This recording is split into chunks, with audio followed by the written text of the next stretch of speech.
Bem-vindos! Hoje, vamos explorar um período fascinante da história da humanidade, a Idade dos Metais.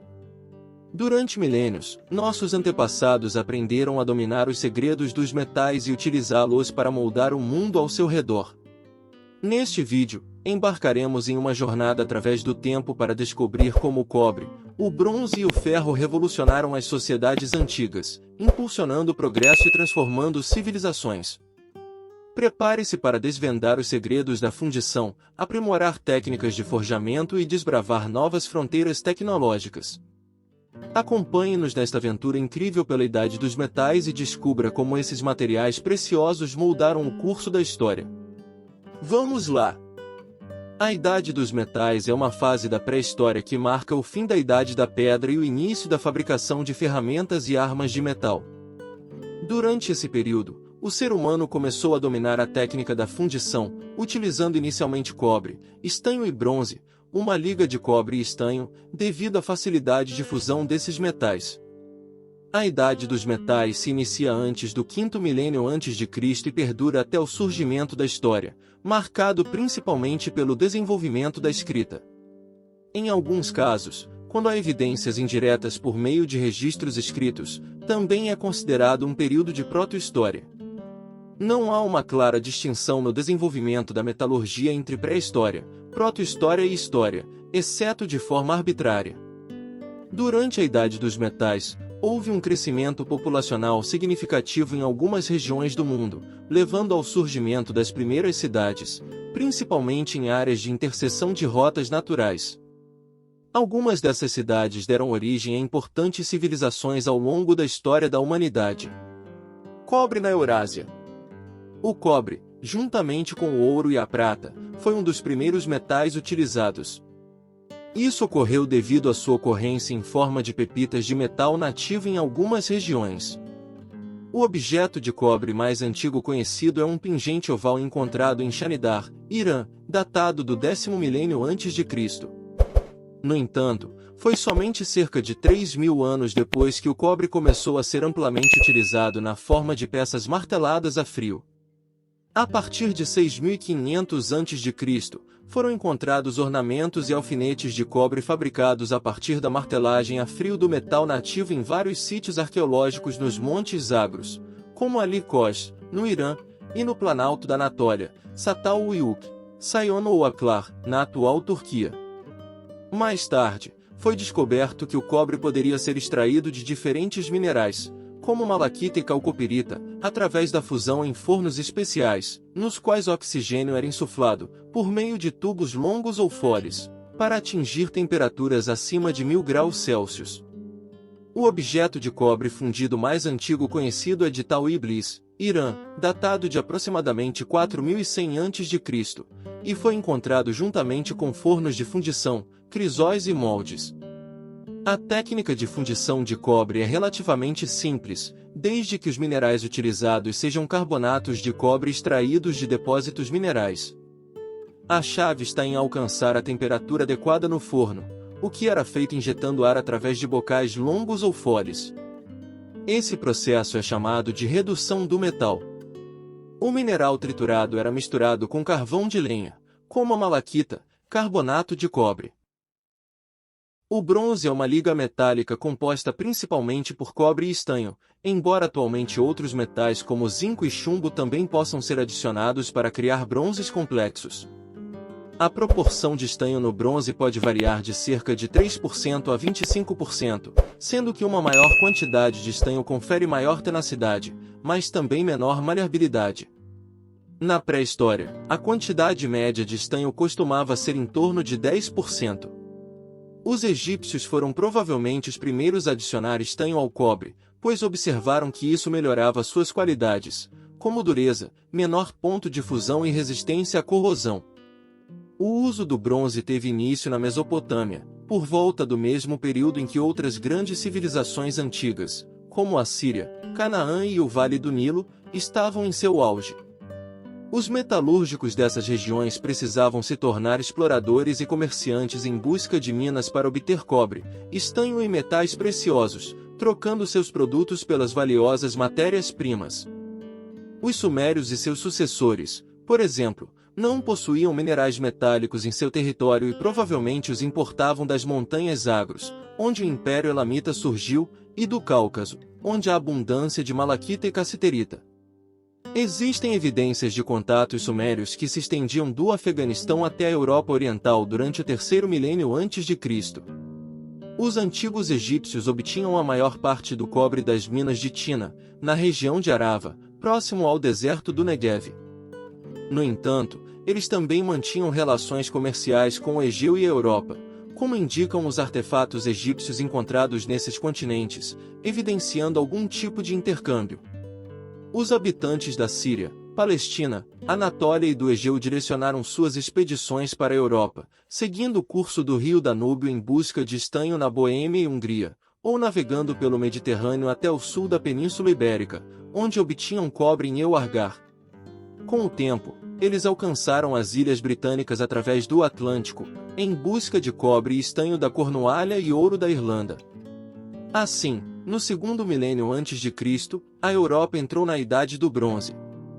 O bronze europeu é caracterizado por uma grande variedade de culturas que compartilham características comuns, como a construção de túmulos funerários. Destacam-se a cultura de Unetice, a cultura dos túmulos e a cultura dos campos de urnas, que, apesar das diferenças, parecem compartilhar alguma continuidade cultural e racial. Além disso, a cultura ibérica de Euargar e outras culturas ao longo da costa atlântica da Europa também desempenharam papéis significativos e suas características perduraram até períodos históricos. Quanto à Ásia, não se sabe ao certo se a metalurgia do bronze foi inventada independentemente ou se foi uma importação da Mesopotâmia. No Paquistão, a Idade do Bronze teve início com a civilização do Vale do Indo, entre meados do terceiro milênio antes de Cristo e meados do segundo milênio antes de Cristo.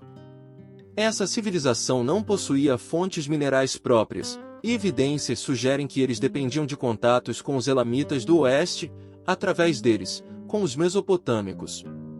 Artefatos de bronze e cobre do Vale do Indo foram encontrados na região do rio de Ala, no Vale do Tigre, e várias tabuinhas escritas de Larsa, datadas de 1950 a.C., parecem confirmar essa conexão. A metalurgia do bronze na China tem um processo particular. Acredita-se que, desde o final do quarto milênio antes de Cristo, eles já fundiam cobre arsenical, embora essas peças sejam extremamente raras. Não é considerada uma idade do cobre na China, pois eles evoluíram diretamente do Neolítico para a Idade do Bronze. Embora a metalurgia do bronze tenha chegado ao Extremo Oriente com vários milênios de atraso, suspeita-se que ela possa ter sido inventada independentemente daquela do Próximo Oriente, devido à originalidade das técnicas, que às vezes eram muito diferentes das usadas pelos povos ocidentais. A primeira cultura chinesa da Idade do Bronze é chamada de Erlitou, do segundo milênio antes de Cristo, associada à lendária dinastia Xia, embora isso seja bastante controverso. As antigas lendas chinesas relatam que o primeiro rei da dinastia Xia, Yu o Grande, terceiro milênio antes de Cristo, era um grande fundidor de caldeiras trípode cerimoniais de bronze, que agradavam aos deuses e lhe concediam vitórias sobre seus inimigos. Embora a cultura Erlitou não tenha registros escritos, ela marca a transição para a história chinesa e já apresenta protótipos de vasos cerimoniais de bronze que foram usados durante toda a antiguidade chinesa, como as caldeiras circulares de 3 patas ou quadradas de 4 patas. A cultura Shang, 1600 a.C., 1046 a.C., sucedeu à cultura Erlitou e colocou a metalurgia do bronze chinesa em destaque. As escavações da antiga capital do reino, a cidade de Anian, revelaram 2 grandes fundições com fornos capazes de atingir temperaturas muito elevadas, bem como sistemas para controlar a intensidade do calor. Eles produziam vasos rituais, machados, punhais, capacetes, armas e armaduras de grande habilidade.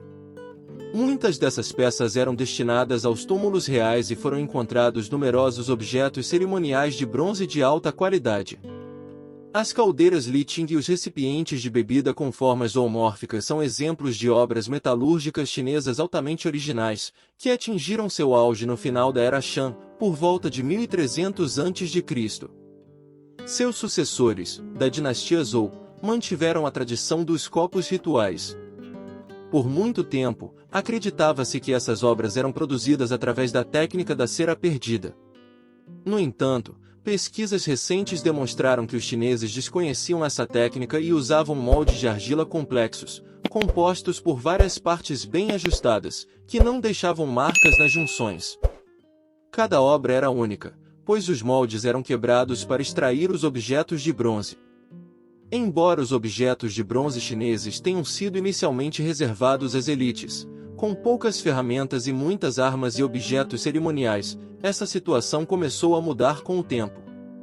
A metalurgia do ferro se desenvolveu posteriormente na China e se tornou mais amplamente utilizada. O ferro é um elemento químico e é o quarto elemento mais abundante na crosta terrestre. Embora tenha sido conhecido pelos antigos, seu uso prático começou muito depois do cobre e do bronze. Inicialmente, o ferro utilizado era proveniente de meteoritos, conhecido como ferro meteórico ou sideral. Os primeiros indícios de produção de ferro pelos seres humanos remontam ao terceiro milênio antes de Cristo, com descobertas arqueológicas na Anatólia e em outros locais. Os primeiros ferreiros utilizavam minerais como hematita, limonita e magnetita, que eram aquecidos em fornos e posteriormente martelados para remover impurezas e refinar o metal. O processo de temperar o ferro em água fria também foi desenvolvido nessa época. Os hititas foram os primeiros a controlar e monopolizar a produção de ferro por volta do segundo milênio antes de Cristo. Eles enviavam objetos de ferro aos egípcios, sírios, assírios e fenícios. No entanto, a produção de ferro não era abundante naquela época, e muitos desses envios eram presentes diplomáticos, devido ao valor do ferro, que era considerado mais valioso que o ouro e a prata. O processo de fabricação de ferro era diferente do cobre e do bronze, pois o ferro não se liquefaz facilmente. Eram necessários fornos com alta capacidade calórica, onde o minério de ferro era aquecido junto com carvão de lenha e insuflado com oxigênio para remover impurezas. O ferro era então forjado repetidamente em estado quente para refinar e purificar o metal. As técnicas de fabricação de ferro variavam em diferentes regiões. Na Europa, a Idade do Ferro começou por volta de 800 a.C. e foi marcada pelo uso extensivo do ferro na agricultura e na produção de ferramentas. Os europeus desenvolveram técnicas de ferro carburado e laminado, produzindo armas e joias ornamentadas. Na Índia, a Idade do Ferro começou no primeiro milênio antes de Cristo, e o ferro desempenhou um papel importante no desenvolvimento da agricultura, especialmente com a introdução do arado de ferro e do machado de ferro. A Índia também era conhecida por sua produção de uma variante de aço chamada woods, que era altamente valorizada. Na China, a transição da Idade do Bronze para a Idade do Ferro foi gradual. Os chineses conheciam o ferro desde a dinastia Zhou e utilizavam o ferro meteórico em suas espadas. Mais tarde, eles desenvolveram técnicas de misturar ferro fundido com bronze e também descobriram a fundição do ferro.